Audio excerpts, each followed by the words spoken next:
my Blackmagic broke on me, man. It was something that was preventable now that I know what I know, but I had to go through the whole ordeal of working with Blackmagic to get this thing resolved. And today, that's what we're gonna talk about. Stay tuned.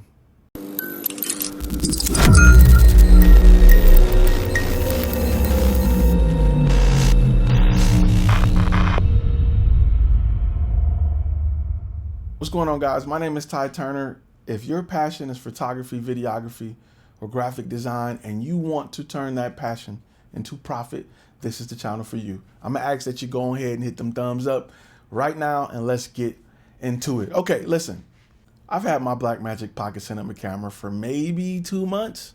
And on one shoot, I had an issue where my HDMI port stopped working. Now, what sucked about this was it was an outdoor shoot in the sun. And you know how difficult it is to see the screen that's on the back if you can't articulate it. I had a nice monitor, 1200 nit monitor that I used for outdoor stuff that works perfectly, but it would not work. I tried different cables, I tried different monitors. I knew something was wrong because I can smell circuits burning, and it sucked. It sucked really bad. It sucked really, really bad. I had to finish that shoot without the use of my monitor, and I made a paper hood, screen hood out of something so that I can see it, and I made it through the shoot. The screen ain't that bad, but I made it through the shoot. And before you jump on my case about, oh, you shouldn't have got rid of your FS5s, you should have kept your FS5s, there was one thing familiar about this issue because I had this issue before with my FS5s, with the first one and the second one. Same issue. HDMI port stopped working. With the first FS5, I sent it back to Sony. Sony had it for 14 weeks. Then I got it back. Because it was out of warranty, I had to spend $540. This happened again with my FS5 Mark II. About 2 months into owning it. Sent it back to Sony. They kept it for about 10 weeks. And they fixed it and it was under warranty. I was like, there's a pattern here. What's causing this to do it? And we're gonna talk about it right after we go to our sponsor for this video, which is Flashfilm Academy. If you are a filmmaker, if you are a photographer and you have a portfolio, I guarantee you it's probably your best clips dragged to a timeline with music added. And look, everybody's doing that. If you're trying to get a job, if you're trying to get a big client, that's not going to attract them. That's why I created a course to help you create a portfolio that's designed to get results. The idea of dragging your best clips to a timeline with music is dead. And I'm going to show you how to create a portfolio that will help you land bigger clients or help you get the job position you want. Check this out. So let me guess, your passion is this, and you want to attract this or this. So you can make more of this, but your portfolio or demo reel is not this.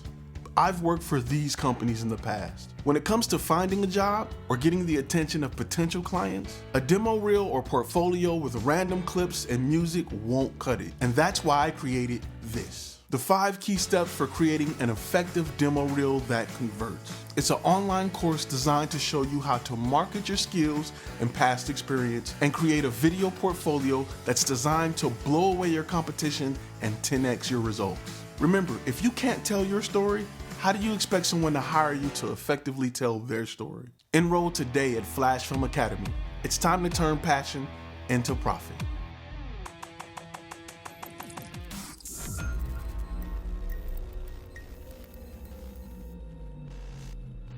Make sure you guys click the link in the description for more information on that. So let's get right back into it. Listen, I burned out an HDMI port on 3 of my cameras, and it comes to find out what was causing that was a cheap DTAP cable. Now, how could you possibly, a cheap DTAP, what do you mean? Listen, I usually connect a V-mount battery to all of my cameras. On that V-mount battery, I'd have a DTAP cable that went to my monitor, powers my monitor. From my monitor, my HDMI in comes from in the monitor to the actual camera. And for some reason, it was sending too much electricity through the monitor to the camera, frying the camera. So be mindful when you buy these really cheap DTAP cables.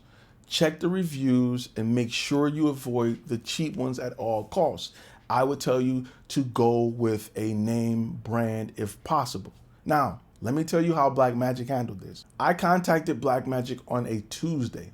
I called them up, explained what was going on. We did a few things over the phone. They immediately sent me out a RMA code to ship it back to them, not to Australia, thank God, to like California somewhere. I boxed it up that Tuesday, I shipped it out Wednesday. They received it by Friday. By Friday, it was in their system as received. Monday, they contacted me and says that, sent me an email and said that the tech is looking at it. They had it by Monday. The tech started working on it by Wednesday. I got the camera back in my hand by the next Wednesday. Now let's compare that. With Blackmagic, my camera was gone under 10 days, really about 7 business days. When I had my camera with Sony, man, that thing was gone for 12 weeks, 10 weeks. It was forget about it. Now, as a guy who runs a business, that's hard to do because now all of my video work is either going to one camera or I'm using A7Rs to film with, which is not bad. However, you buy a FS5 to be a workhorse. But now that I know what the problem is and I'm able to break it down to the type of cable, it will never happen again. So I want to give a big shout out to Blackmagic for being on it. It was covered under warranty, didn't cost me anything. I paid to ship it to them. They paid to ship it back. It was fast, it was quick. And I know a lot of times Blackmagic get a bad rep for customer service, or used to. I personally have never had a problem with them. And I even sent back a 4K production model back in the day for some issues that I had after dropping it, and they fixed it, no problem. So for those who are on the fence about buying a Blackmagic Pocket Cinema camera, 4K or 6K, worried about the fact that it may be a toy, that is not the case. Mine have taken a beating. I use them every day for professional use, and I have not had a problem. Still a great camera. Mine's rigged up. It's it's designed to be protected, and it works. Double thumbs up to Blackmagic's support team. I thought that because the Blackmagics were in back order and it was gonna be hard getting parts, I was ready to sit out 6 weeks. To get it back in 10 days, 7 business days is nuts. I'm not saying that you may go through the same thing, but for me, I had to do a video on it because we talk about all the good stuff with the Blackmagic, but we got to talk about the bad stuff or situations where you may think, the outcome is bad. I remember having a situation with my A6500 where it was black lines in the screen. So I'm having an issue with my A6500 where the screen is weird. So it's the right length. It's like a line in the middle of it or something. I thought it was the monitor, but it's definitely not the monitor. Look at it, it's blinking out. Even though I was a Sony Pro user and they did send me out a camera to use, my A6500 was gone for about 3 weeks. Because they sent me out a replacement, I really couldn't complain. If you own a Sony, I would suggest that you become a Sony Pro user if you're eligible. But Sony Pro users don't cover FS5s or FS7s. Only mirrorless lineups, which is kind of misleading because if you're a Sony Pro, you probably got an FS7 or something. You probably got an FS5 or F55, but it don't cover those cameras. Sorry. Anyway, if you like what you learn here, click that double thumbs up or click that thumbs up button once, not twice. If you don't like what you see here, click the thumbs down button twice. And I will see you guys in the next video. Comment, go ahead, make them comments below. Got questions on the process, we'll talk about that too. See you guys later.